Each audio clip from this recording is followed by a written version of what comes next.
Good evening, everybody, and welcome to our BLAB session titled Quitting Your Job to Travel the World. It is totally possible. My name is Arain Williams, and we have my co-host, Samaya Williams. Are you there, Samaya? Can you hear me now? Yes, we can hear All you. right, I'm back. All right, guys, thanks for taking over for me while I get it together here. Sorry for the technical difficulty. But so for you guys that were on and you saw that video, it's by Prince E, and I absolutely love it. It's so inspirational and spoken with such conviction that it makes you want to go back and dig up those God-given dreams that you've buried and start all over again. It reminds me that it's not just about living life, but about living the experiences that life has been designed to give to each and every one of us. So if you've never checked it out, and there were some delays because I was having some issues, the title of it is Everybody Dies, but Not Everybody Lives. So with that being said, my name is Samaya Williams, and just a little bit about me. I'm an IT professional, seeker of adventure, a world traveler, and believer of living life free and in the abundance. And so I wanted to put together this BLAB. One, I love the BLAB platform, but really not to highlight quitting your job, though if it takes that to get what you need to do done, then I'm all for it. Really just to inspire you guys. Some of you may not like to travel, so that's totally fine. But just really to inspire you once you disconnect from this blab to go out and do something that you once wanted to do but failed to do for whatever reason, whether it's financial reasons or just lack of motivation or just feeling like you don't have what it takes to get it done. We really just want this lab to inspire you in all those ways.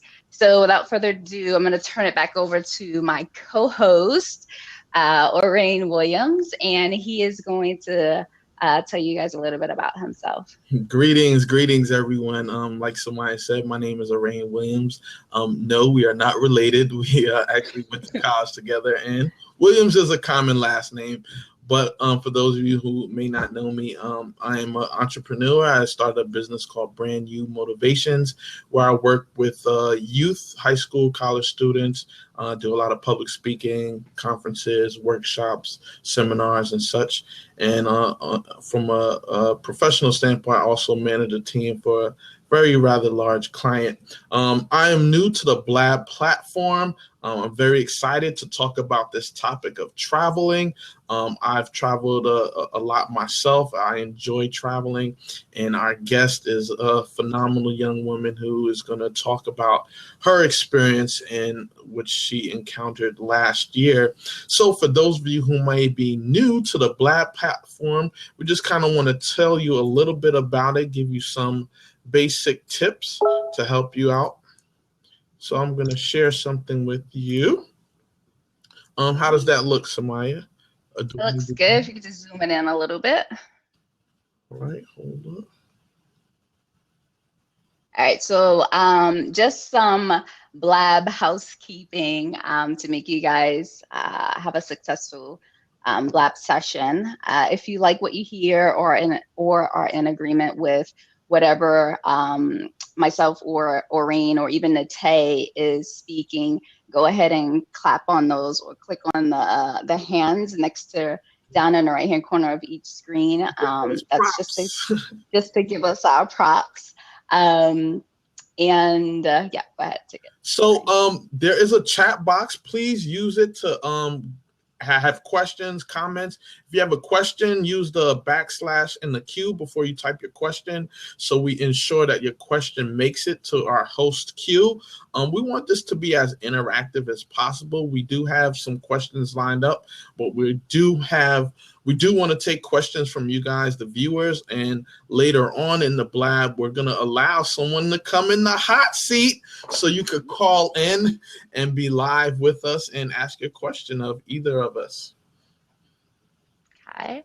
If there's a comment that is made in the chat from another member or guest, feel free to go ahead and hover over their name and hit the gray arrow, and you can reply directly back to them. Sometimes there's like side conversations going on while we're actually having the main conversation, so feel free to go ahead and do that. And then go ahead and feel free to follow some others as well. They might already have their BLAB following on here, but feel free to subscribe to their channels. Yes, awesome. Yes, Chizzy, we are recording this. So please share this BLAB with your friends, with your networks. Have them join in with us live. If not, we are recording and we will make that link available, and anyone that missed out can go back and look at it. But at the end, like I kind of mentioned before, later on during the Q&A session, we will unlock the 4th seat that will allow a guest to call in and be a part of this show. And if you're approved to take the seat, make sure you allow BLAB to access your mic and camera so that we can see you and hear you. All right, and finally, most importantly, this BLAB is totally PG, so we might get some trolls inside here, but we'll do our best to go ahead and kick them out. But please keep your conversations PG, respectful, and on topic. Otherwise, we will go ahead and boot you out of this BLAB session. So hope you guys enjoy, and I will let Oreen take it over to introduce our guest. All right, so our guest is Natay Hayes. She is the oldest of 3 born children. She was born and raised in the Bronx, New York. She holds a dual bachelor's degree in labor studies and psychology from Rutgers University. Her background is in human resources. Natay recalls her first trip away from U.S. soil with a group of women whom would later become some of her closest friends in life. This trip was to Jamaica. What a great place to go. My family's from Jamaica. The travel bug had hit her and she couldn't get enough. A soul that forced her to do what she loved. Visiting over 50 countries in her lifetime, Natay set out to do what most people dream of, quitting her job to travel the world and live life on her own terms. And that's what we are here to discuss today. Welcome, Natay. Thank you. Thank you so much for ringing. I'm happy to be here. Hello, everybody. Thanks. Well, thanks for being here. We'll jump right in because we have lots of questions, and we hope to do our Q&A session with our guests. So let's get started.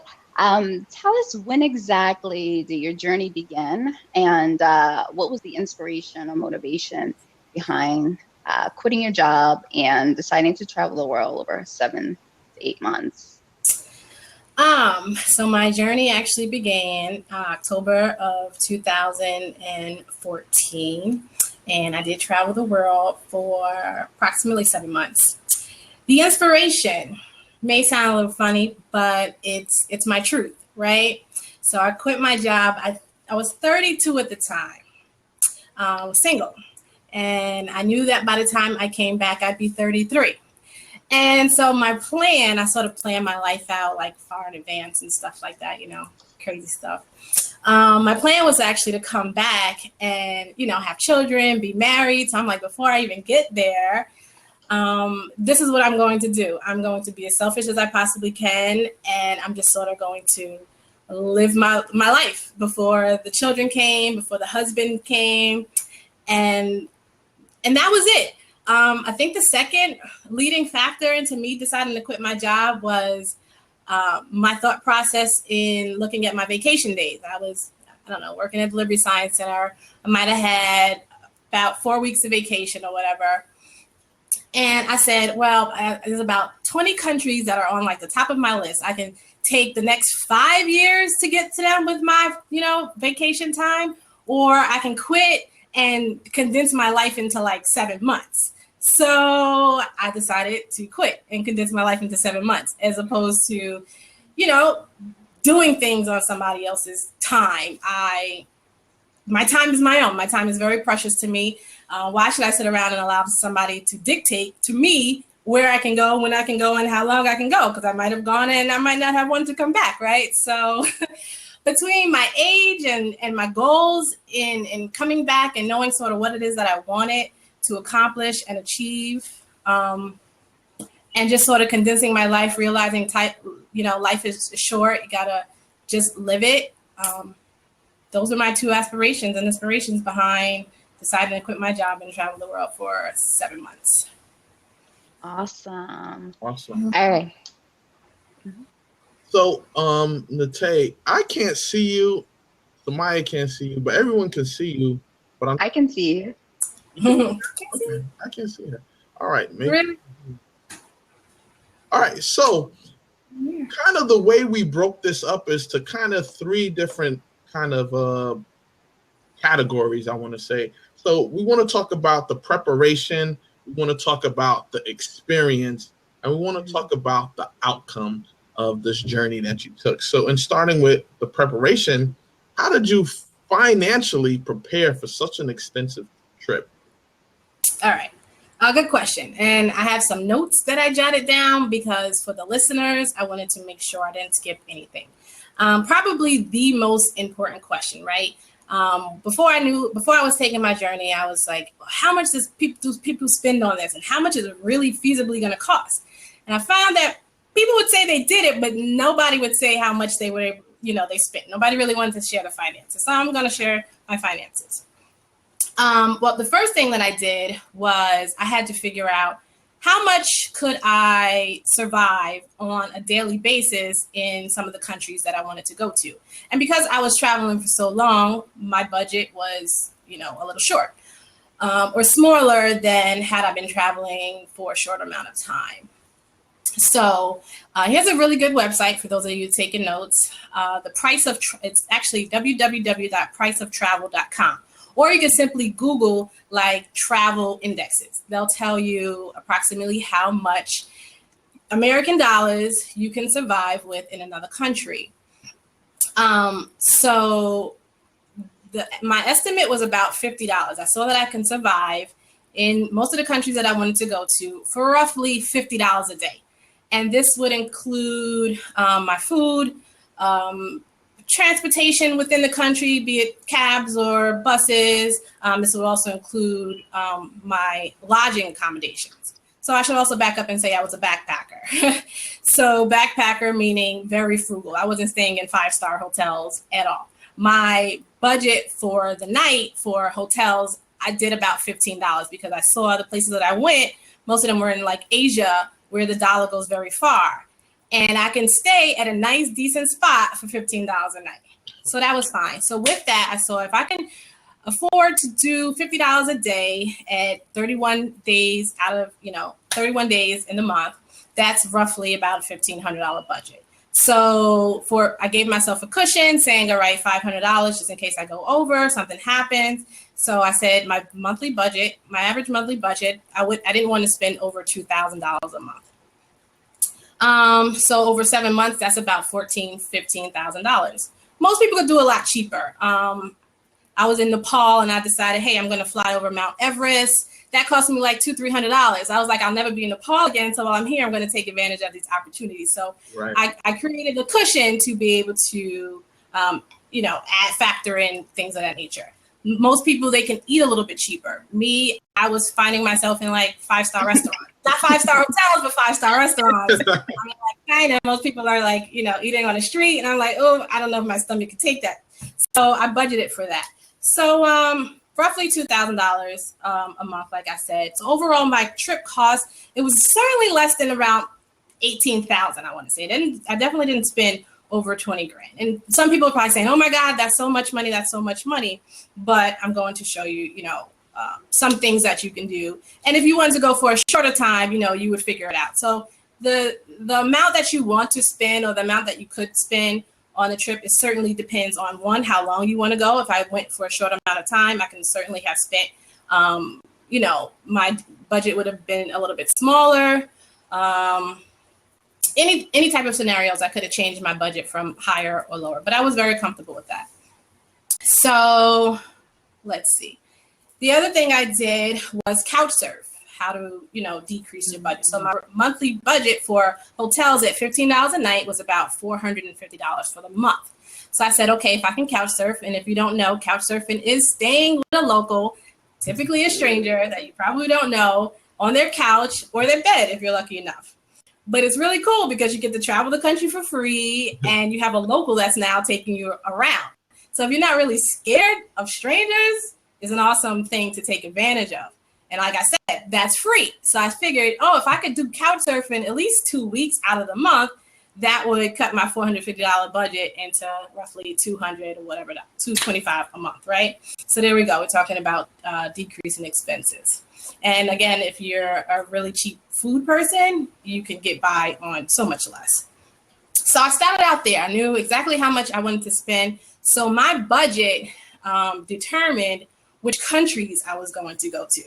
With a $50 a month, a $50 a day budget, there's only but so many countries in the world that you can go where you can survive off of that. It's quite a few out there. You'd be very surprised once you do the research. But again, it's not like I was going to places like, Fiji. So it limited the countries that I chose to travel to. So once I decided that, I saw the cheapest places to travel. My trip started in Asia. My first country was Thailand. I did Thailand, Laos, Cambodia, Vietnam, Singapore, Malaysia, Sri Lanka, and Nepal in Asia.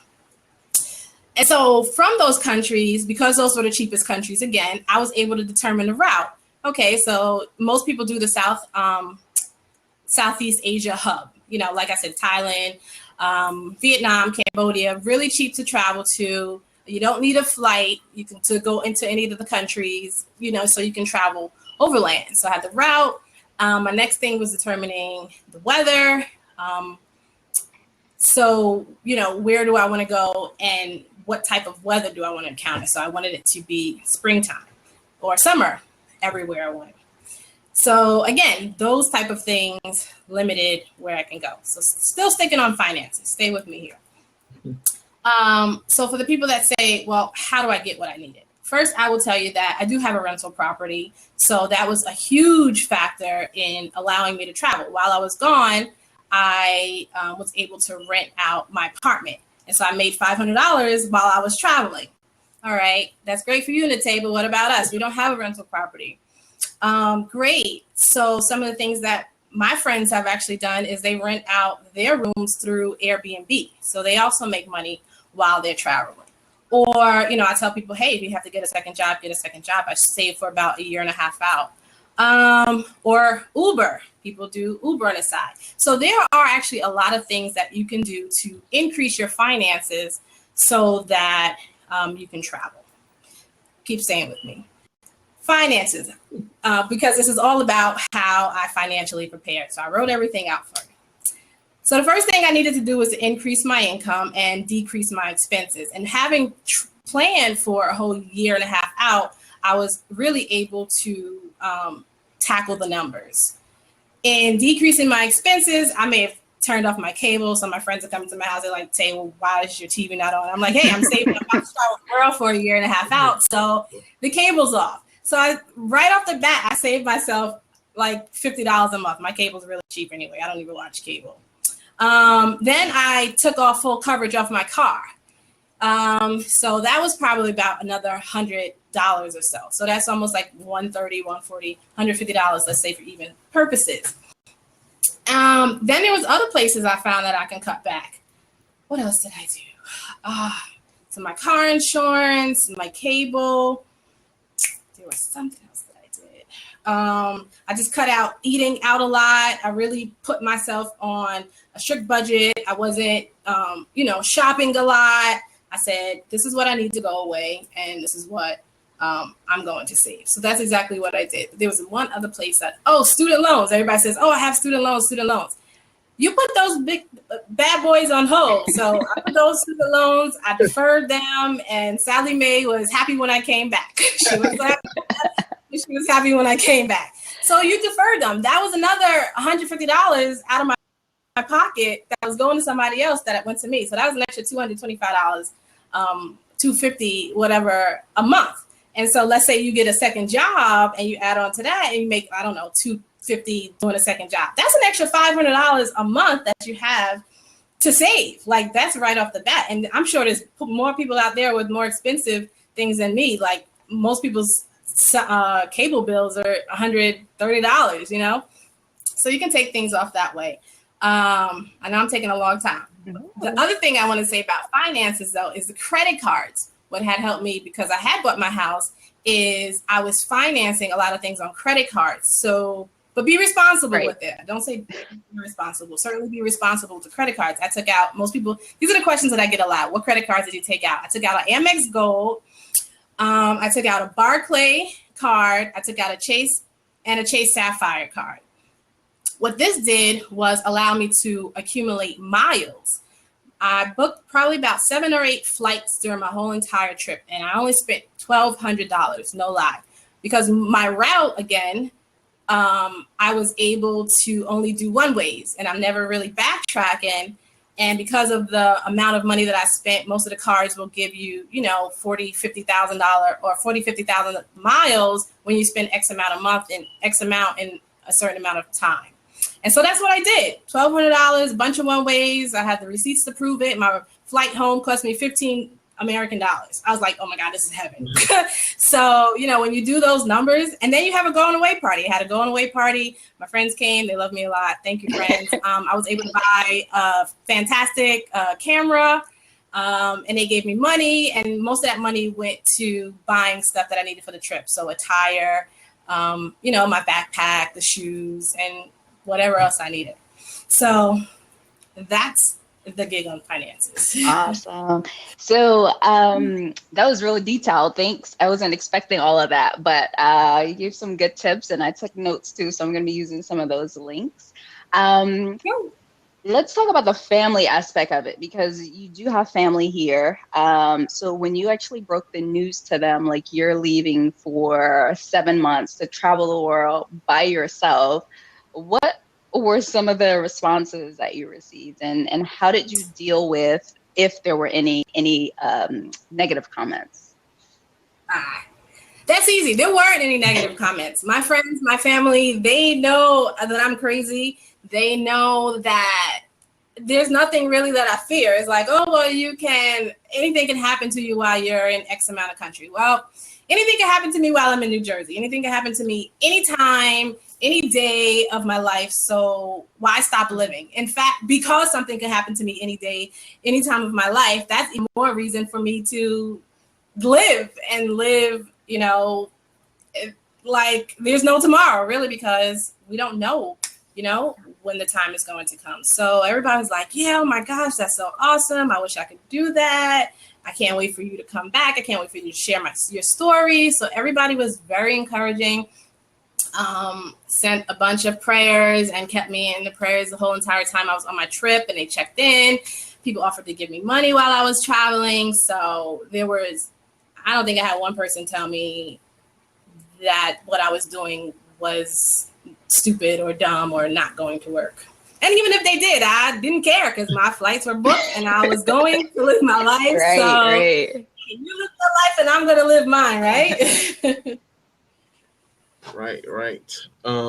So during your travel experience, I know you talked about wanting to make sure you visit areas that had warmer climates, but was there ever a moment where maybe temperature dipped lower than normal or lower than you expected, and you may have not been prepared for that?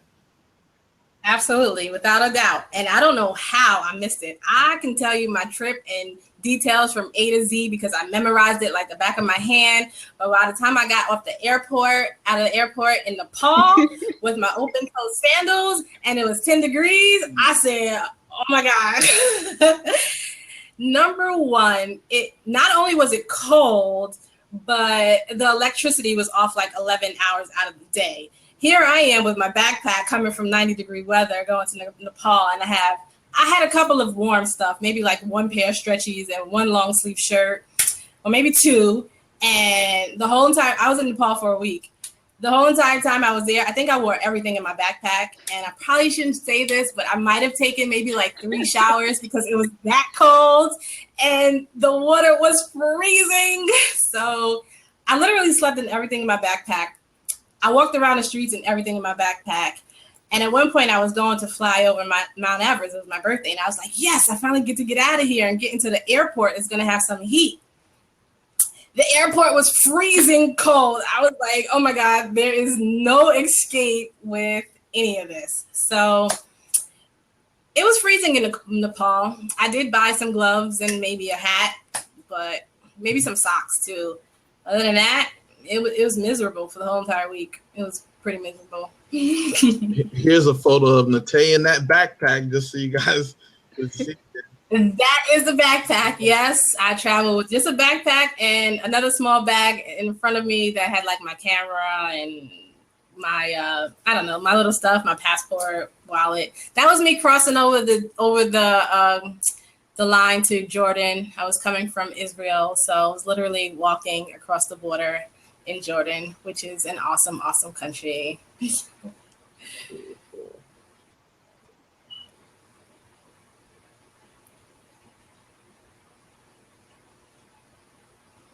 I lost her. I can't hear her.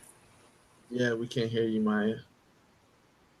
All right, she'll be back. So, how would you? So, kind of as we progress from the preparation, let's talk about the experience. How would you describe the overall experience, the course of this journey? I could tell that it must have been amazing because we can hear it just by you talking about it right now. But how would you describe that overall experience?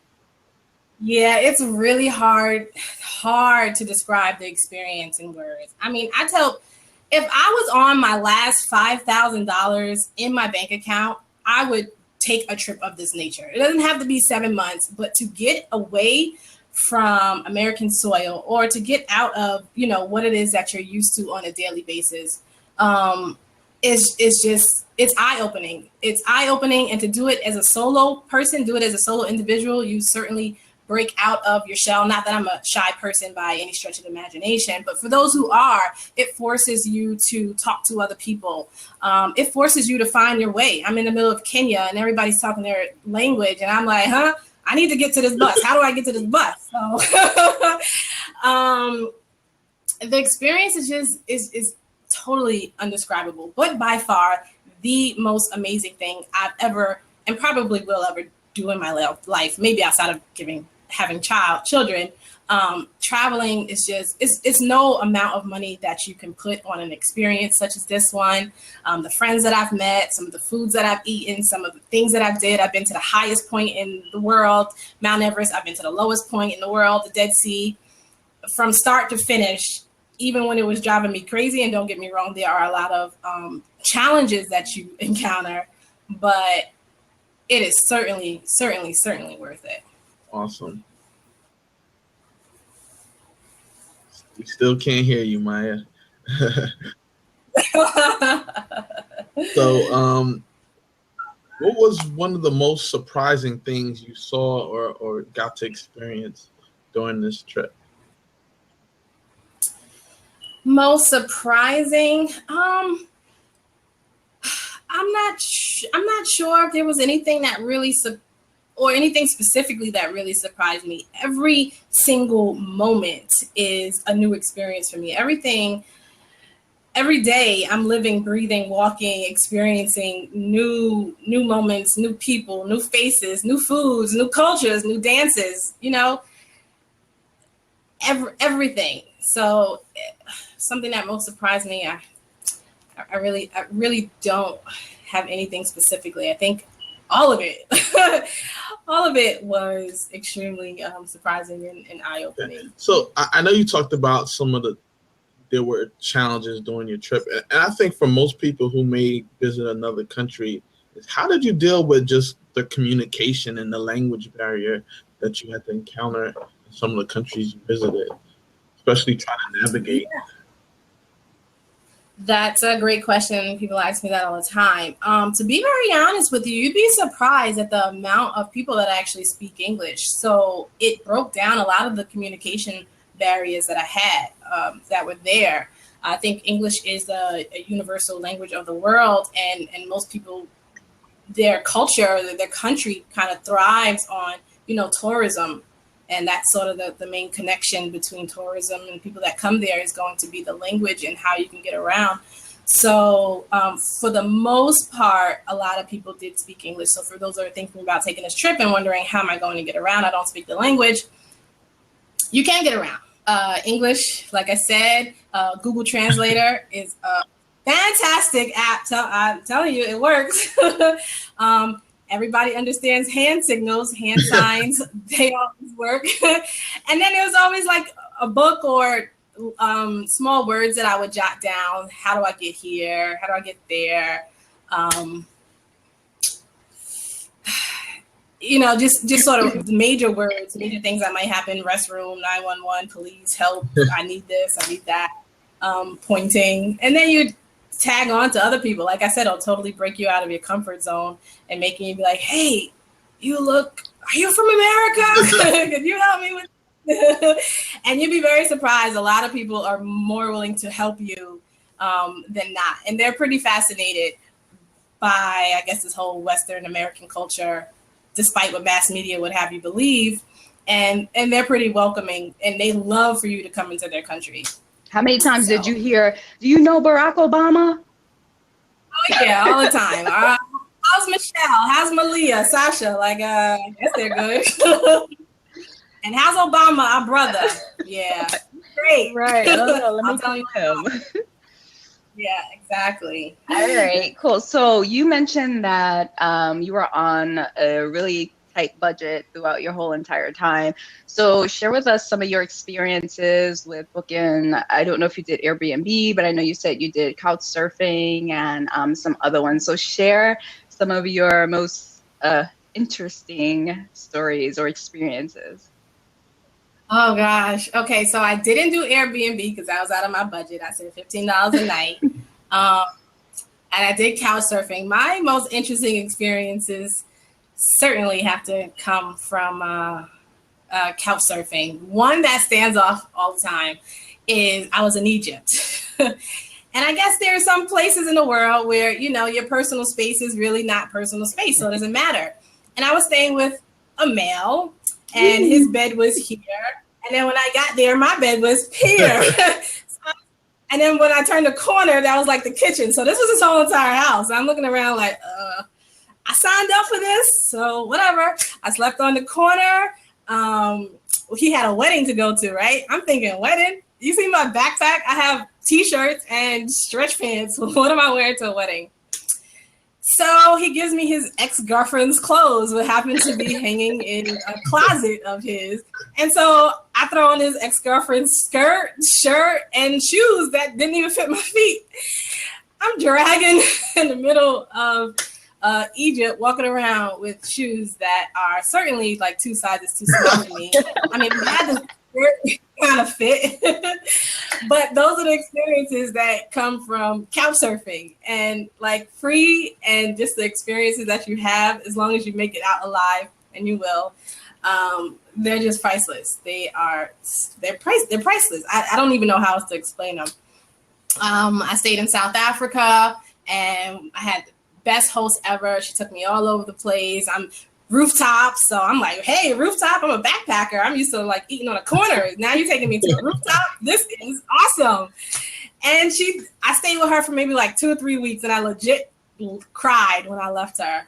So we still stay in touch, and these are just the type of relationships that you have when you are literally on top of somebody. Can you imagine being in a country where you're on top of a stranger? Mm-hmm. It's like, I didn't sign up for this, but you kind of did. Get it done. So in this photo here, was this some folks that you stayed with? Yeah, so actually the woman to the left, that is the one I stayed with in South Africa. And I actually stayed with her again in, Kenya, Tanzania. Oh gosh, I'm drawing a blank. No, so I was with her in Johannesburg, and then those are her cousins, and I met up with them in South Africa. And they had me stay with them for a couple of days in South Africa and driving around. And I literally probably just spoke to her again yesterday. And I do have plans to go back to South Africa and visit her. And she's doing awesome. So Awesome. Yeah. That's so cool. So that's a relationship you developed right from couch surfing, right? Yeah. Cool. So, did you ever have any? That's a question for you, Samaya. I'm sorry, I'm jumping again here. That's all right. No, so you talked about just sleeping literally side by side by a stranger. So of course that's like one of the concerns, but did you have any concerns before journeying or taking this journey about regarding safety? And if so, like what were those Yes. concerns? Yes, I did. In fact, I never, ever once said I'll be traveling the world by myself. This was not in my plans. So I literally text all my friends. I say, hey, anybody want to quit their job and come travel the world with me? Just like that. Due to financial obligations, people working, nobody ever really, this situation's just being a little bit different for mine. They really weren't able in a position to do it, except my one friend. Some people may know him, Omar. Omar takes pictures. So he was actually in a position to do this. I was like, yes, this is great. I got somebody to travel the world with me for the next 7 months. Long story short, lo and behold, Omar and I got on the road and I got sick very early on the trip, maybe like 2 or 3 weeks into it. And I was out for maybe like 2 or 3 days or 4 days. And we weren't in this spot for a long time. We were actually in Laos, and we only had maybe like a couple of days in Laos. And I felt like me holding Omar back was unfair.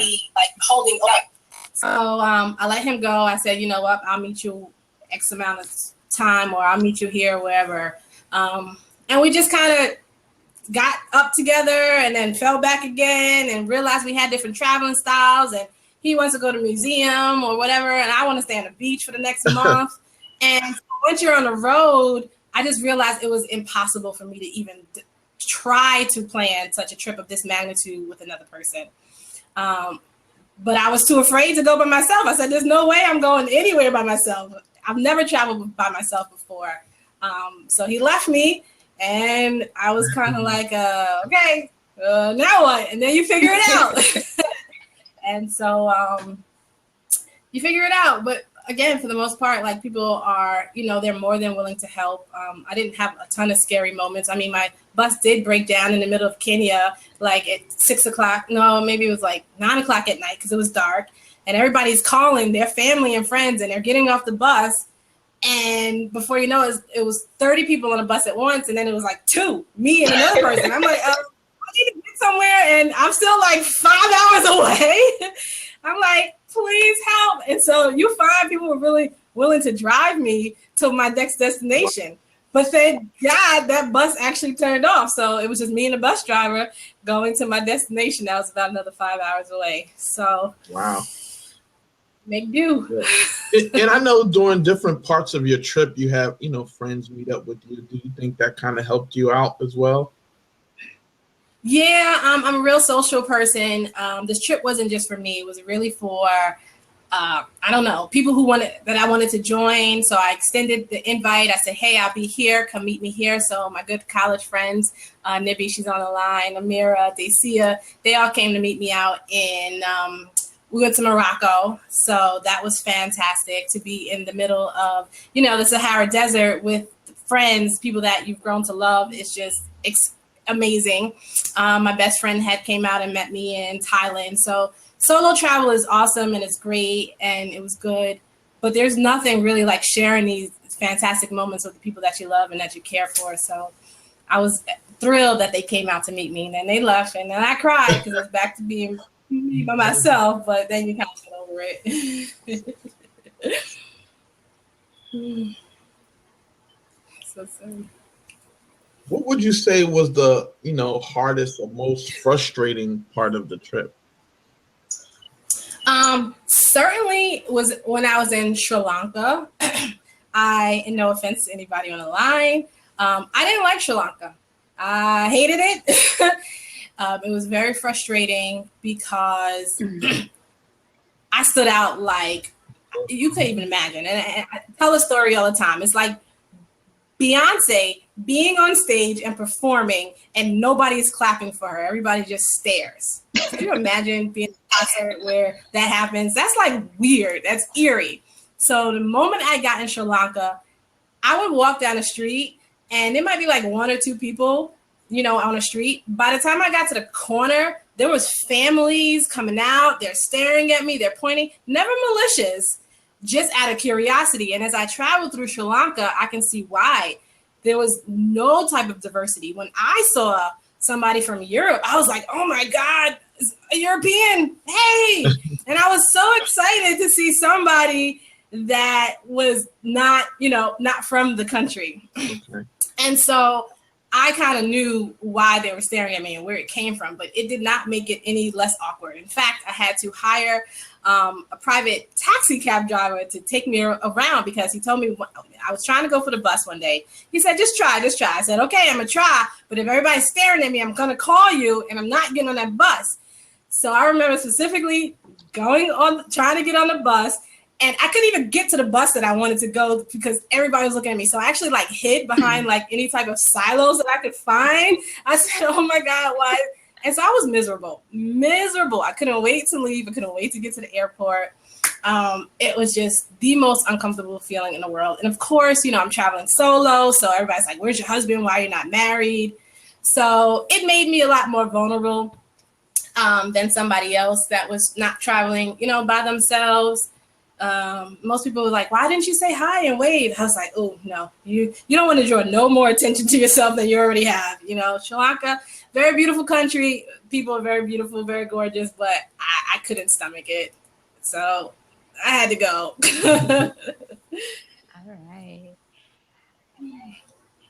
All right. So can you guys hear me? Yeah. Okay, sorry, I'm having, one person is having technical difficulties, and probably because I'm using my wireless headset, but we'll push through it. So you talked about one of your most awkward moments.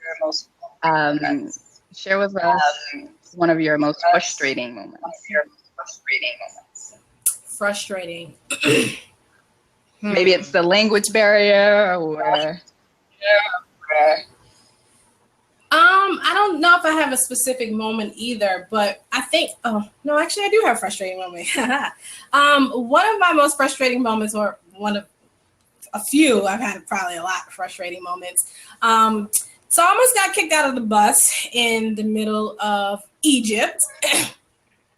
Thank goodness I wasn't traveling as a solo female. I actually met an individual from Brooklyn, and he happened to be traveling in Egypt at the same time that I was. And being a tourist, you just sort of stick out. They know that you're not from the country, so they try to charge you more.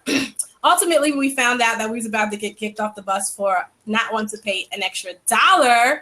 But, you know, it's still kind of frustrating. They stopped the bus. It was about 15 men. It was him. Then it was me. They're speaking their native language to each other. We're like, so what next? They stopped the bus, say, hey, if y'all don't want to pay, you can get out. We're like, we're in the middle of the freaking desert. Where are we going? So all in all, we kind of had to chuck up, you know, the extra $1, which is no big deal, really. It's not, but you just don't want to be taken advantage of. And so it was kind of funny because they was calling us. They was like, hey, my brother, my sister. And then we got on the bus. It was like, you're not allowed to call us a brother or sister anymore. So that was kind of frustrating. You know, you want to be treated. You don't want to be taken advantage of. Everybody looks at you. You're American. Oh, you have all this money. Like, no, we're probably just as struggling as you. So you do encounter that a lot. People taking advantage of you and giving you wrong directions on purpose because they know you're American, and to get back to where you needed to really get to, you're gonna have to pay extra. So, I mean, it's $1. You sort of chalk it up, and you move on. But not when you're on a budget. You want that $1. Not when you're on a budget, yeah. Which leads me to a frustrating time. The time that I was actually pickpocketed. They took all my money, all my credit cards. So that was another story in and of itself. So somebody went in my backpack, and the day I was in Tanzania. I needed to go to, like, I don't know, you would call it maybe like the store to actually book my flights. So I was like, it wasn't working online. I was trying to book the flight online. My credit card wasn't working. I'm like, okay, I'll just bring all my credit cards. Bring a lot of credit cards with you, maybe like 4. I had 2. I usually keep 2 in my backpack and 2 somewhere else, just in case anything was to happen. They took that. Before I turned around in my backpack, I was like, where's my stuff? That stuff was going in like 2 seconds. You don't think that could happen to you because you're always on your P's and Q's, but it happened. So I lost my cash. I lost my cards. So that was certainly a frustrating day. Would you, after experiencing that, having a good amount of cash on you? Say that again. Would you recommend traveling with Traveling with what? a lot of cash on you? Oh, a lot of cash. No, in fact, I don't. I didn't travel with a lot of cash. I had a Charles Schwab card.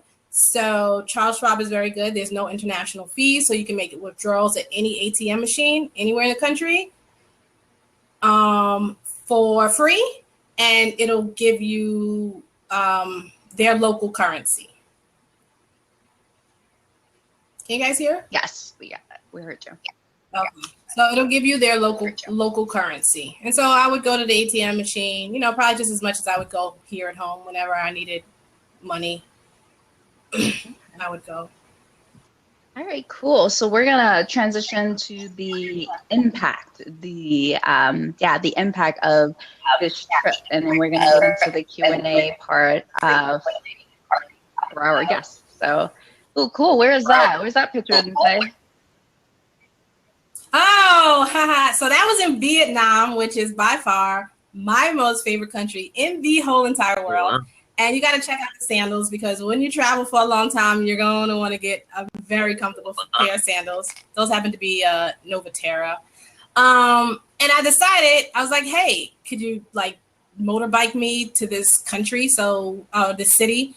So we probably rode about six hours on that motorbike from, I think I was going from Hoi to Hoi An, or I was somewhere. How many? I just know it took 6 hours and 6 hours. And my backpack is on the back of that bike. So it was me, him, and my backpack on the back of that bike for 6 hours. How much did you pay him? Oh gosh, it might have been like $30 US. How much did you pay him? Might have been $30. Wow. $30 US. In fact, I was a little mad because I already bought Vietnam. Vietnam has a bus ticket actually from north to south for about $50 American. You can go through all the major stops in Vietnam. And then I paid for the bus ticket, and then I ended up paying $30 for him to take me to this next city. Well, it was quite the experience because 6 hours on a bike is quite interesting. All right, can you guys still hear me? All right, so we're going to, as I mentioned, get into the impact of the trip. So you're back in the States, and you wake up to the first morning on May 27th, 2015, in your own bed, well rested, maybe. What's the first thing that comes to your mind?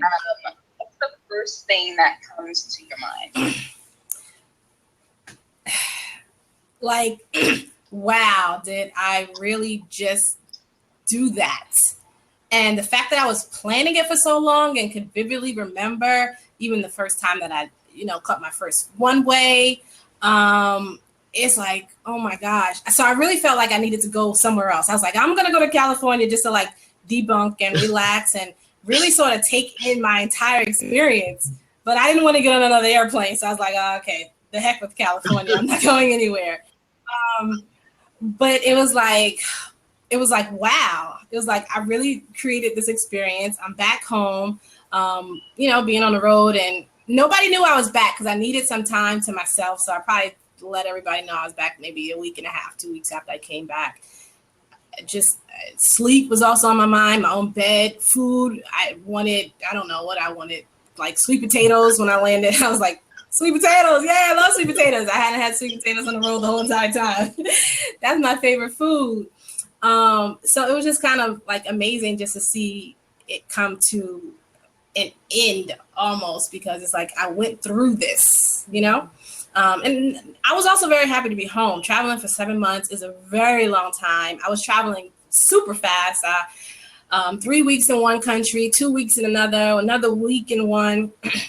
So a lot of part of me was exhausted, physically, mentally exhausted by the end of the trip, to be very honest with you. I spent the last 2 weeks in Greece doing absolutely nothing, which was, it was good. It was a good way to sort of end my trip in a while. How would you say the experience has impacted your life? Geez, that's always a good question too. I think before I even embarked on my trip, I think that it takes a certain type of person to sort of put things like this into planning and to actually see it through. So I was a certain type of way already before I left. Coming back just showed me, it's like, wow, Natay, these are the things that you said you wanted to create in your life. And these are the things that you said you wanted to do in your life. And look at the results of that. Now I have people, asking me how I did it. And so now it's really, for me, it's about sharing how I was able to do this, how my experience helped me.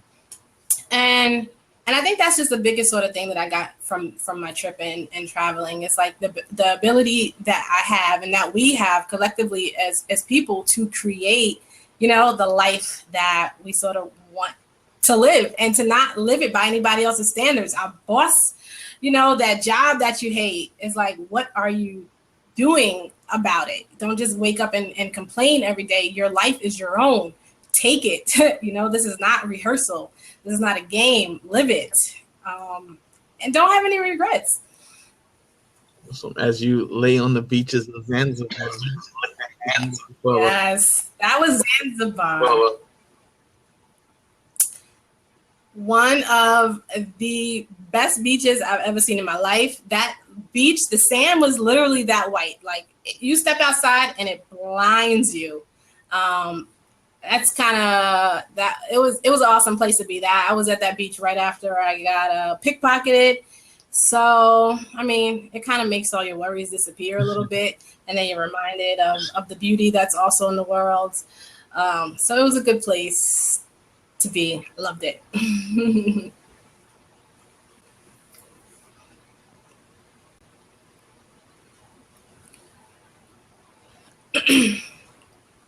Oh, okay, here's someone. Can you hear me now? Yes. All right. Okay, so after backpacking for 7 months and returning home, how did you transition back into, the everyday life where you had to, okay, now you got to go back to work or you got to find a job? How was that transition?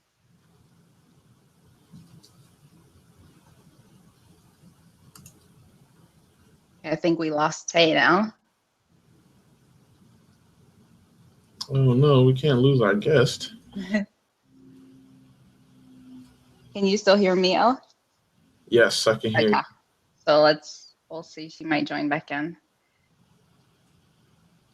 All right. So while we wait for her, she's coming back.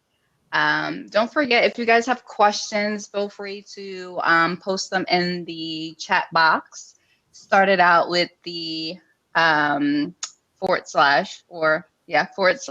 Q, and then you can begin your question that way. So it goes right into our queue, and we will take them when we open up for Q&A. Or if you guys just want to wait until we open up the seat, that'll be fine as well. Natay lost signal. She's coming back on now, so just give her a couple more minutes. Are you guys enjoying the chat? Give us some props. Yeah, Natay had a lot of props, especially from Raul. Raul's propping it up. Shout out to Raul being super participative. Appreciate that. And once again, for anyone who may have joined late, we are recording this BLAB, and the BLAB will be available via YouTube. And depending on how you join this, if one of us hosts, or if Natay, we'll definitely be sharing that link so you could rewatch it, share it with your friends, so on and so forth. I'm having fun with this. It's been good. And definitely great dialogue with Natay, just kind of talking about her trip and everything. Okay. So I see she's back in, but I don't see her joining the seat. She's back out again. All right, so while we wait for Natay, does anyone want to jump in the seat and tell us one of their favorite countries that they've been to and why? Any takers?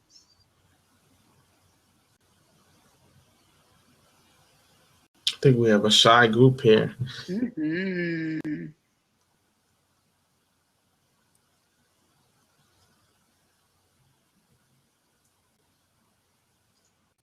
All right, so here she is. She's back.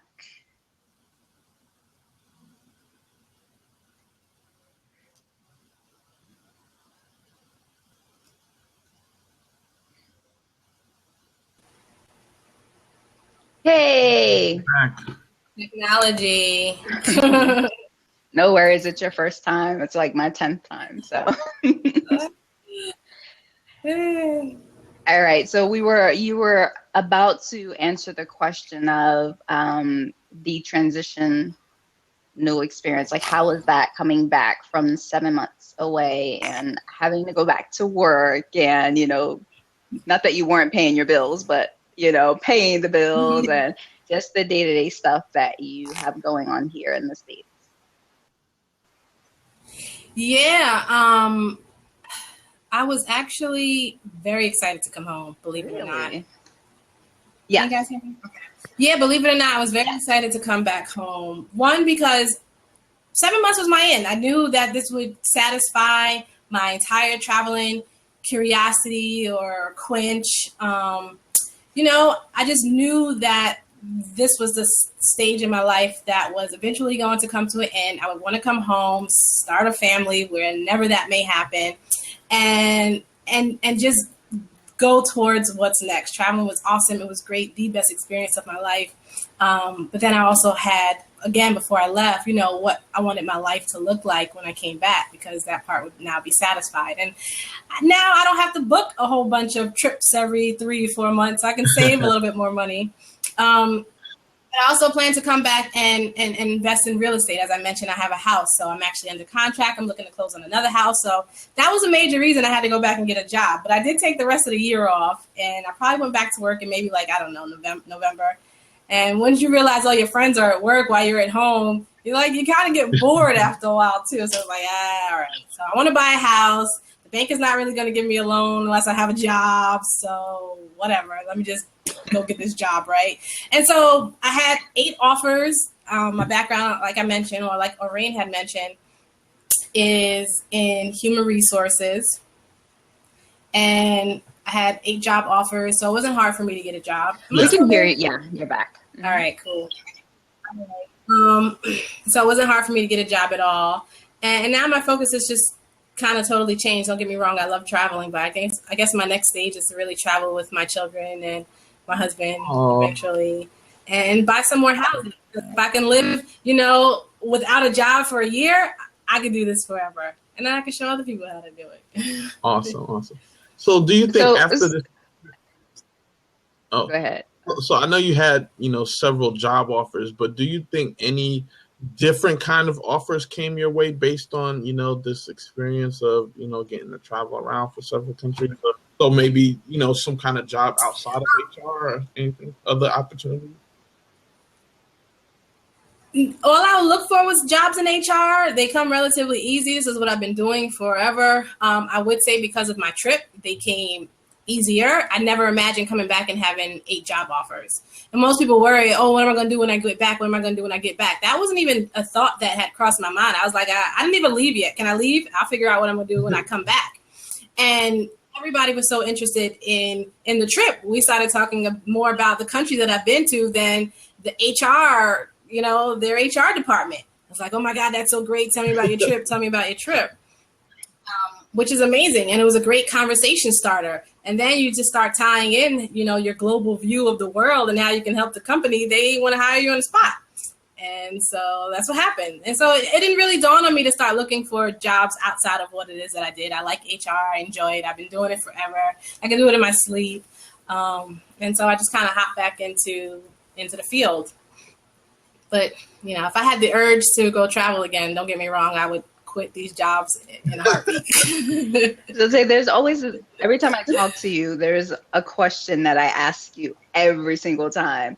So when are you going to write the book? Or when are you going to journal this on a blog? Or when are you going to do a documentary? Or one of the above? What is it happening? Oh, gosh. Well, I thought this counted as the blog, the BLAB, journaling. This was the extent of my stories. You know, I don't know.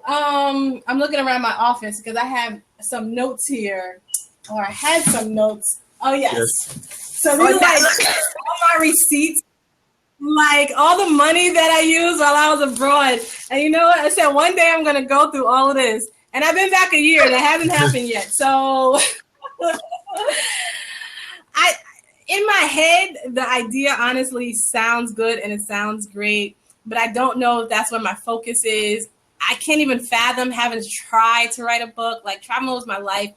And this journey for me was so personal and so spiritual.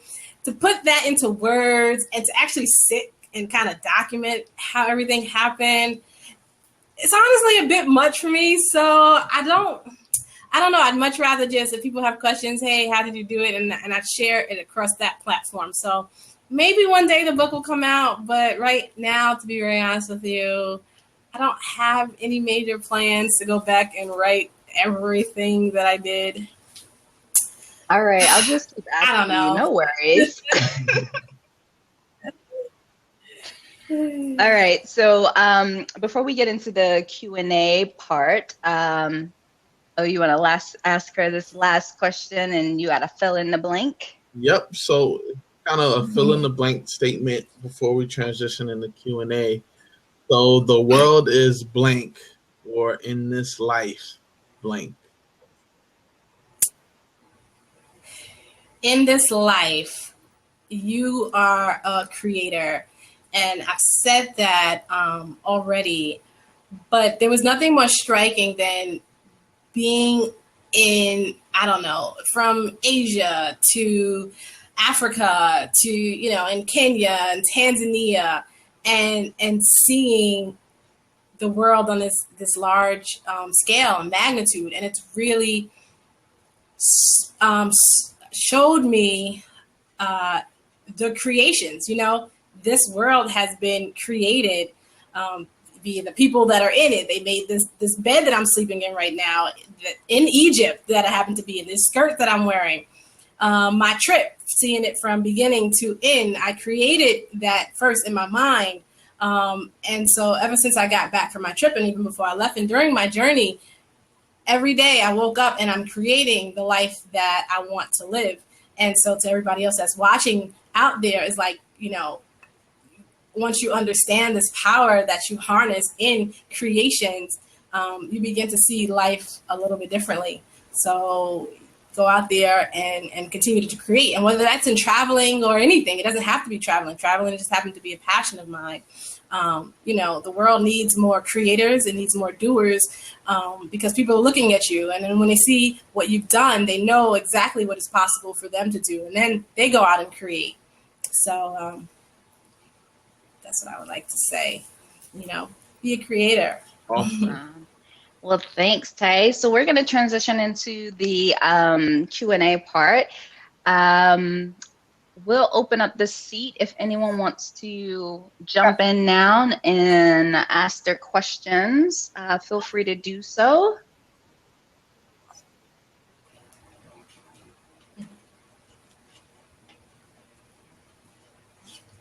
In the meantime, hey, I know you guys got questions. Mm-hmm. Or you guys can chat, or you guys can post them in the chat box. No question is so impersonal. I'm really willing to answer, you know, all your questions and whatever questions you may have. Okay, so we got some questions coming in on the side there. Yasmin, that's your cousin. She said, She says, when are you off again? So I guess that means when's your next trip? My next trip, right? I'm actually going to Miami in September, believe it or not. I really have not had the urge to go anywhere. Iceland is next on my list, but I haven't planned it yet. I've been so comfortable, I guess, being home. And when you travel to 17 countries, you feel like, I don't know where else I want to go. Like everything was on my list, and that was my plan. So when I got back, I could focus on other things. It's like, so now I actually have a hard time figuring out a place that I want to go to. And I haven't been everywhere. I've probably been about, I don't know, give or take maybe 50 something countries. And that's not everywhere. Some people might be like, oh my gosh, that's a lot. But in reality, it's not. But it's been enough to satisfy my curiosity. So eventually Iceland is on my list. I might go before the year is out. I don't know. I guess it's really whenever I feel moved to go there. Got you. So, Imani asks if you had so you gotta say, Imani, say what? Hey, Imani. If you had to rank the countries you've been to, what would be your top 3? Vietnam, easily, top to bottom. Vietnam is absolutely gorgeous. It's very cheap to travel to, and most people would think, Vietnam? What wars happen? No, it's one of the most beautiful places I've ever been to. I went to probably about 7 or 8 different countries or cities in Vietnam, and each city was so drastically different from the last that it felt like I was in an entire different country. Second thing is cheap. Like I said, I can travel from north to south with like $50 US. $50 US could barely fill up a gas tank these days. So, the food was amazing. The parties was fantastic. Absolutely love Vietnam. Second place had to be Kenya, without a doubt. Kenya has the best parties ever.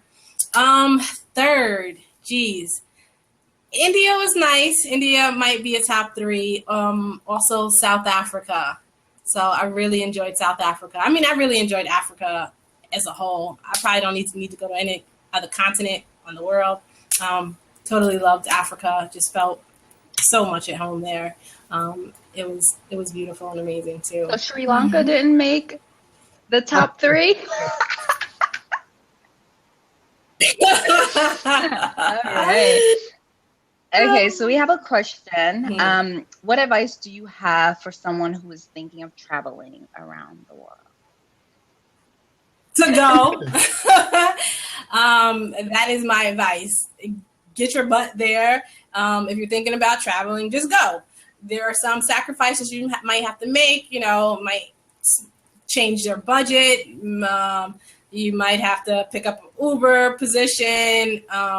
You just go. You find somebody who's done it. And, if this is your desire, of course, you find somebody who's done it and figure out a way to make it happen. And that is my advice. Awesome. Hire Natay. All right. Another question for you. What are your top 5 essential items that you thought were necessary, obviously, when you were backpacking the globe?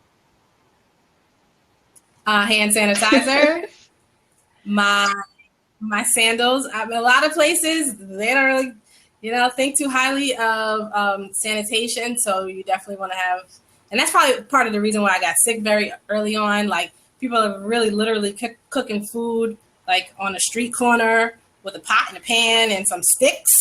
So I'm like, yeah, I'm not really about that life so much. So the hand sanitizer, certainly a camera. I needed my camera. Sandals. I wore those sandals every single day for 7 months, and they're in all my Instagram pictures. And everybody's like, "Why are you wearing those?" It didn't make for a good outfit, but those are the most comfortable sandals on earth.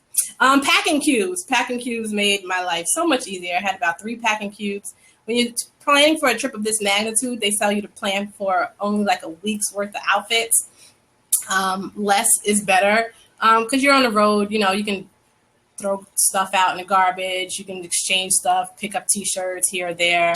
So those are relatively easy. And the next one would probably be toilet paper. I can tell you how many times I was out in strange odd places with no toilet paper. And toilet paper is actually expensive in a lot of these countries, so they go without. And that was another lifestyle I didn't necessarily care for that much. So for my own toilet paper. All right. All right. So we talked about some of the language barriers and using like Google Translate and all of that. Do you have any mobile app recommendations that you think was extremely helpful to you on your journey? You know what? No, I didn't really particularly use any ones that I'd recommend. I do have T-Mobile for those who are thinking about taking a major trip or a big trip as well. T-Mobile does offer an international plan. So my plan worked as if it would work if I was in the States. So I had access to Uber and MapQuest and Yelp. And so I knew where I was going at every single time. Well, most of the time. But it's very good. It's a very good plan. Text messaging is free. You can use things like WhatsApp, so you can text the States for free. You don't necessarily have to worry about getting a SIM card. So out of the 17 countries that I traveled to, my phone worked in about 15 of those countries. So it was very convenient to have a phone. Like I said, Google Translator, how do I get here? Talk right into the phone, and Google Translator, say it in Chinese or whatever. So that was definitely a good app. And MapQuest the second one is probably the highest one, because these people will take you anywhere. I'm like, no, MapQuest says you need to make this right. I'm gonna need for you to make a U-turn and just take me to the right spot that I need to be going to. So no questions from our viewers. Come on, viewers. I know you have some burning desired questions. Yes, I know you do. Did you ever find yourself homesick during the trip? Yes, actually, a lot. Probably in the beginning of the trip, I was like, oh my God, it's only been 3 weeks. I have 6 more months of this. How am I going to survive? When my friends would leave, I would find myself homesick. I knew before I left for the trip that it would be a challenge, but I don't think you realize, and you can never really imagine how big of a challenge it's actually going to be until you're actually in the situation. And, you're tired, you're lugging around this big old backpack. It has your whole life in it. You got to sit it down. You're thinking about your next move and how you get there. And, is somebody going to speak the language? And what happens if I get there and it's dark and the ATM machine doesn't work? Like, I need to borrow money. So I've been in situations like that before. And I was just tired. So I think just to kind of go back to the point, you just don't know. You just don't know until you actually get out there. So there's a lot of times that I was homesick. Before I left, like I said, I had a big party, and my friends and family, everybody wrote me notes. So I would read those notes and I would journal about them. They were very encouraging while I was on the road. Sort of kept me connected to home, because you miss familiarity. You miss your friends, your family, your bed, your cooked meals, and you think like this. Traveling is this huge glamorous lifestyle, and don't get me wrong, while it is a great experience, you still do parts of me miss what was familiar to me, and being in the unknown for 7 months is a really, really long time. So I was homesick a lot. All right, we have a question from Imani. She said, you mentioned you chose the good places with warm weather, but do you feel like you missed out on other countries because of that limitation? No. No, the thing with the trip is I knew that it was only for a certain amount of time. So if I wanted to go somewhere cold, I could just pick up and go when I got back. So it wasn't, I guess, that big of a deal to me. And because of the way I was traveling with a big old backpack, there was no way that I can bring a huge coat, or I would just have to travel differently if I'm traveling to places that are cold as opposed to warm. So that really wasn't a concern of mine. My focus was really to be in 90-degree weather the whole entire time. So that's exactly what I did. Wearing a bikini every single day while you guys were bearing that terrible snowstorm that y'all had. And I'm posting pictures in Tanzania like I did and laughing at y'all. So I don't even like... Let's close. Huh? Yeah, I don't even... Less clothes, the better. And it was just easier for me to travel. So those cold countries, I probably wouldn't even go to them on a regular basis either.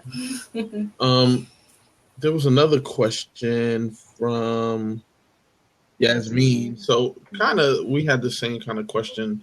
Would you do it all over again? So it's a two-part question. Would you do it all over again? In a heartbeat. In a heartbeat, I would certainly do it all over again. And is there something that you would change if you did when you do? Okay. Yes. If I did it again, I like the way that I did it because, again, it allowed me to get to all of my countries in a short amount of time. So 17 countries, knock those out of the way. That was great.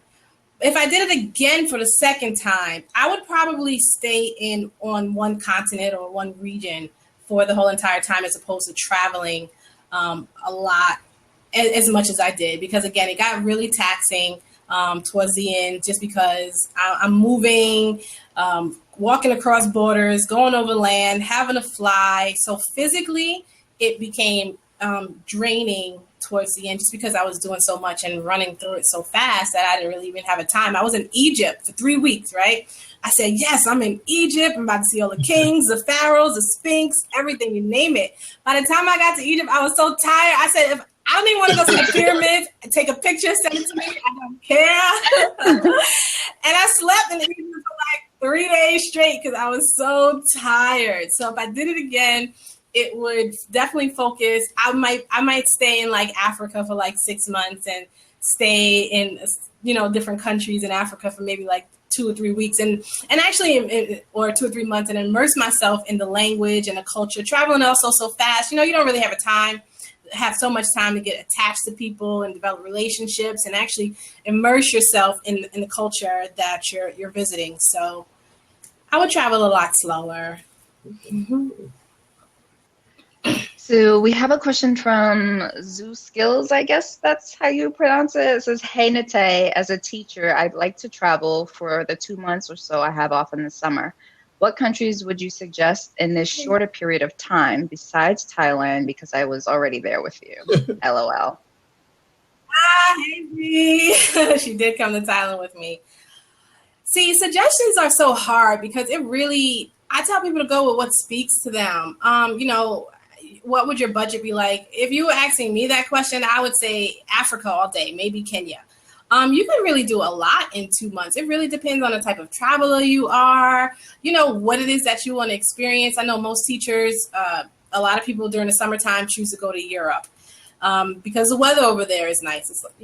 And that makes sense. But be well aware that, a budget in Europe is going to cost you more because you trade in the dollar, you're getting back like 75 cents. I mean, it might be a little bit different now, whatever the exchange rate is, but you got to keep things like that in mind. If I was traveling for 2 months, I would probably do Africa. I would do East Africa, Kenya, Tanzania, get down to, Mozambique.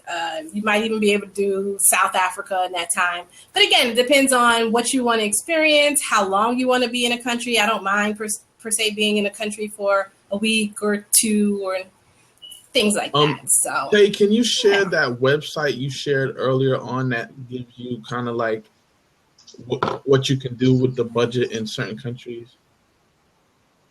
Yeah, so it's just a travel index. So even if you Google travel index, things will come up. But it's price of travel, www.priceoftravel.com, and it'll show you'll get an idea of how much it'll take you in American dollars to travel in certain parts of the world on a daily basis. And it's a good starting point. It's definitely a good starting point.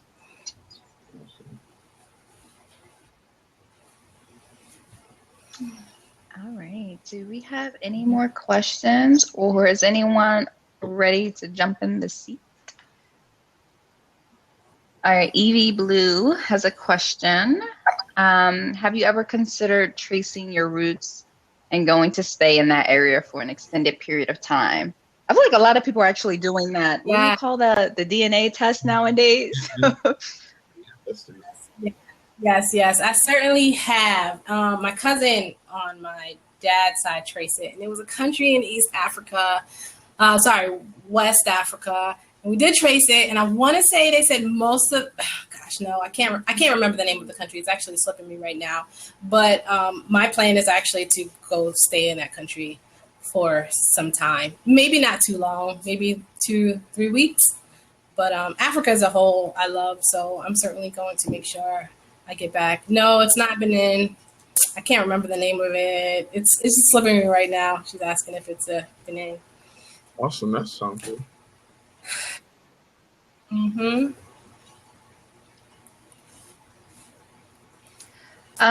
Question for you. What has been the most interesting item or choice of food that you've encountered or experienced? I know everybody's always looking for a good answer, but like I said earlier, I'm not a real big foodie, and even if I was, I don't even remember the names of half of the stuff I ate. Sometimes I was like, can I just have some chicken and rice? I know it sounds bad, y'all gonna judge me. I know. Or it's like, can I get to a KFC? I don't have a big stomach. Y'all don't judge me. Don't go home and judge me. Okay? Across the ocean, talking about something. Can I have KFC? You're judging me, and I don't want to be judged. But I do love Middle Eastern cuisine. So all the kebabs, all the halal foods, everything in Egypt was awesome, and everything in I was in Jordan, Israel. Everything there was great. I ate all the meats, all the foods, all the French fries that you could have. Greece, everything was good. But I don't have one specific food. I'm sorry, y'all. Yasmin is very anxious and curious to know how those parties were like in Kenya. The best parties. You would literally walk on a street, on a sidewalk. Imagine just walking down your block going home one night, and there's 20 parties to get to your house. That is the parties in Kenya. They turned up. So, I mean, they were great. Beers, shots, great music, great dancing, and they don't stop. It was Thursday. I'm like, don't people got to go to work the next day? Apparently nobody works in Kenya because they just party all night long. So I had a blast because clearly I didn't have to go to work. So I was out partying with them too. At a party? But so that picture? Yeah. No, that picture's not at a party. That was with the traditional tribe out in the Maasai. I think I was probably leaving or heading to my safari. So that's a traditional dance that the Maasai men do. I believe they try to jump, and whoever jumps the highest, I think, wins the women for a bride. Wow. If I recall correctly. Yeah, if I recall correctly. So yeah, that was out in Kenya. Loved it. So this is my question. Because every time we travel, can you guys hear me? Can you guys hear me? Okay, yes. There's a little echo. So every time we travel outside of the States, even to countries that are, considered third world countries, what was the lifestyle? I mean, we have a visual in our head based on what the media dictates to us, but what was the lifestyle of some of those people in the different countries that you visited? And their values. Yeah, so most of the... And their values. That's a good question too. Most of the places that I actually visited would be your poorer countries, if you will, outside of, I guess, South Africa, and even some places in Asia. Don't get me wrong. I guess there was going to be a mix. I don't want to say a blanket statement, but I'll go with the countries that were a little bit more poor, like Nepal. So shortly after I left Nepal, they had the earthquake over there, and very poor country. The lights were out the majority of the day, and it's freezing. Like I said, I slept in all the clothes that were in my backpack for the whole week. So people ended up making fires outside of their homes, and they're talking around fires. So you take, countries like that and other parts of Africa that I may have been in, like Kenya, where, it's not as developed as perhaps our Western nation is. a lot of dirt, a lot of rubbish all over the place. Tourism is not as high. The country, they're struggling financially or whatever. But at the same time, I found those quote unquote poor countries, they were so rich in culture because the families, they're not on their cell phones. They don't have cell phones. So they're valuing communication and talking around, like I said, fires. You're making a fire and it's freezing and my toes are out, but I'm having the greatest time of my life sitting around this fire talking about, I think we might have been talking about Obama at the time. Everybody wants to talk about Obama. I'm like, I'm not in America. Can we talk about something in your country, not Obama? But people really start to value each other. And then you'll even see, I'm always amazed when I see people sweeping the dirt. It's like, this is dirt, but to them, it's still their home and they want to upkeep their home. So they sweep it and they make sure that it's going to be clean and that their communities are clean. People are still washing their clothes in wells. So stuff like that, it's extremely humbling. And it was nice to experience it and be amongst cultures that still value, sort of doing things and just the things that we take for granted, being on our cell phone, having everything at access, patience, things like that. I certainly learned to have a great deal of. We can't hear you. Oh. We can't hear you. Oh, so did you find these people to be just very humble and just happy with what they have? Certainly, yeah. I think because one, they don't really know a lifestyle outside of what they have. So I guess the expectation is to sort of be happy with what you have. And I sort of relate it to us or even myself. I'm not a millionaire. Am I happy with what I have? Yeah, certainly. But do I also realize that things are better, maybe, I don't know, if I was a millionaire, let's say, a different lifestyle. Let's say if that's this lifestyle I wanted to live. So do they realize that places in America are a little bit more developed and would they like to experience that development? Oh, yes, absolutely. They realize that their conditions are harsh, for lack of a better word. I mean, we're building fires and it's the year 2016 and we have to stay outside and build fires. So just still more things that I guess we sort of take for granted. But then it's also this balance. It's a very fine line in balance because when I was in Asia, a lot of my disappointment came from like, this feels like America. So I could be even in Vietnam, and I could feel totally like I was in the middle of New York City. So they also, development also has these countries losing a lot of their local effects and influences due to Western development. So it's like, where do you draw that fine line? Some places it was a little challenging to find that. So how'd you wash your clothes, in the well as well? One time I did, actually. One time I did wash my clothes in the well. And then I gave up and I went to a washing machine. I know. Y'all gonna judge me again for that.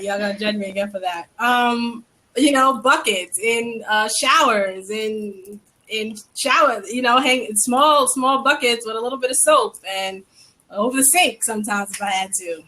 You make do. People figure it out, and they do. Cool.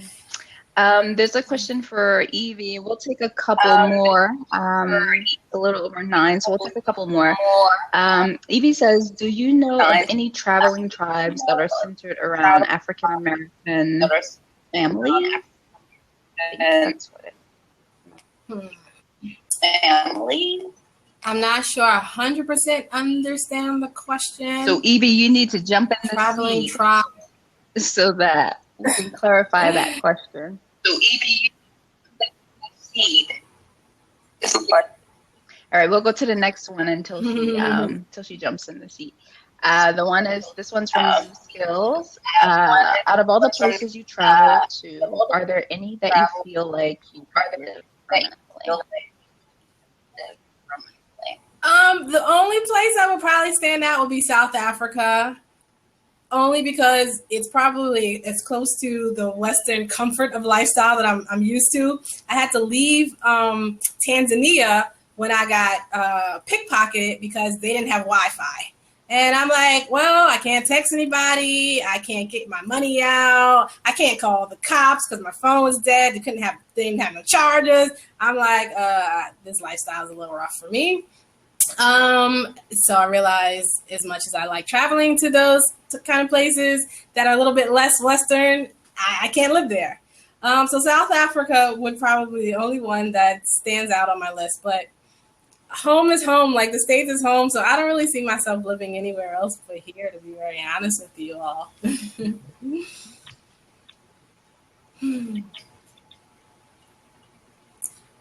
Oh, so Evie Blue's question, she tried to elaborate more. So there are many traveling tribes for African American adults. Do you know of any Black family groups that travel with their children? Sorry, I can't say I do off the top of my head. But I know, given like, I guess the influx of all the spotlight that's been on a lot of the social media traveling groups like Nomadness and Travel Noir and those type of groups that sort of start catering to African American and the traveling lifestyles, I would probably check there. But me sort of being without children, I can't say that I'm in the know for traveling groups that incorporate traveling with children. Sorry, Evie. Yasmin actually responded to that. Yasmin for responding. She said, "Wandering Moms and My Wander Year." Oh, which is cool because My Wander Year, I think they're actually, I'm not sure if they left already, but they're supposed to be traveling the world for a year and then working at the same time, and it's families as well. So cool. Thanks, Jasmine. So I got a kind of like a question. So what would you say for someone who wants to take a journey for whether it's 3 months, 7 months, what would be maybe the top 3 things they need to do to prepare for such a trip?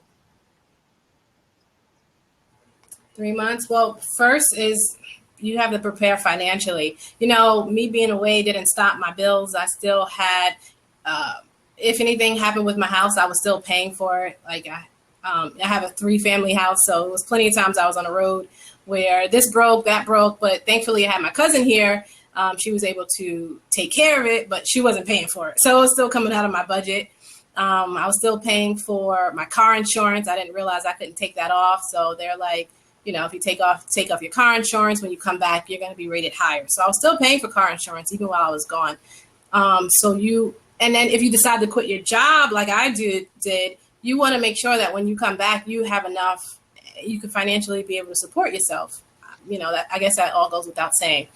But that would be my first thing. You know, get your financial ducks in a row, increase your income, decrease your expenses, and figure out what you want life to look like, you know, when you come back. If we're talking about you quitting your job, but if we're talking about 2 or 3 months, then you know exactly what you'll hop back into. Outside of that, I mean, I think the financial aspect kind of answers that whole entire question, because you're planning, you know, your budget, what it is that you're going to do when you come back. And I think everything else would fall into place. You know, everything else is going to be personal. Where do I want to go? How long do I want to be there? How much money do I want to spend? Your budget is going to tell you exactly where you can go and where you can't go and how long you'll be able to stay there. And you'll pick and choose things according to your budget. If you want to go somewhere that's going to cost you, you know, a quarter or a third or whatever it is of your budget, you know exactly how long, you know, you'll be able to stay there and how long you won't. But the first thing I would say is financial. I think once you have your financial plan, everything else sort of just kind of falls into place. Awesome. Great. I have a question, which I think is really important that we did not touch on throughout this entire discussion. It is about travel insurance. How important is that for someone to book before they head out for an international trip? And then did you actually purchase travel insurance? So when I was traveling, I didn't purchase travel insurance. I planned to while I was on the road. I did. And then I think I just sort of forgot. No excuse. If I was to do it again, I would certainly tell people, you know, be sure you purchase travel insurance. 7 months, 2 months, I've heard enough stories already to be a believer in travel insurance. God forbid something happened to you. They have to get a plane, take you across, you know, back home. You know, that stuff could be very costly. So I was kind of playing Russian roulette with my life, praying every single day. And travel insurance is actually not that expensive. I think I had quoted myself for like 7 months, maybe $200, $300, $400 for the whole entire trip. And don't quote me on that. But there's a bunch of companies, and unfortunately, I don't have any of them handy right now. But if you Google, travel insurance, there's a bunch of companies out there that will give you travel insurance. But I didn't. Here's a great question that came up in the chat. Did you have to get any medical shots prior to going? Yeah, absolutely, you do. I had to brush up on a few shots, and I was in 17 different countries, so I don't remember all of them. Certainly, I don't think I really had to get any shots for Asia, but Africa, I did. Tetanus shot is one that I remember. Yellow fever or something like that? I think, yeah, in certain parts of Africa, they will not let you in the country if you do not have your yellow fever card. So you do want to have your yellow fever shot. I just sort of looked at the countries that I was going to. I think it's on the CDC website, and they'll tell you recommendations, but I didn't get everything. And then the pills, the malaria pills for other parts of Africa, but I really wasn't going so far in the suburban area, so I don't even think I took my malaria pills. It's kind of like your claw. No, like I said, I was playing Russian roulette with my life, but thank God I'm happy, I'm healthy, and I'm back, and I got all my limbs, and they're in the right places. I got a couple of shots. They are expensive because insurance doesn't cover them. So that also goes into your financial planning for the trip. Okay. All right. So we're going to get ready to wrap up unless anyone has any last minute questions.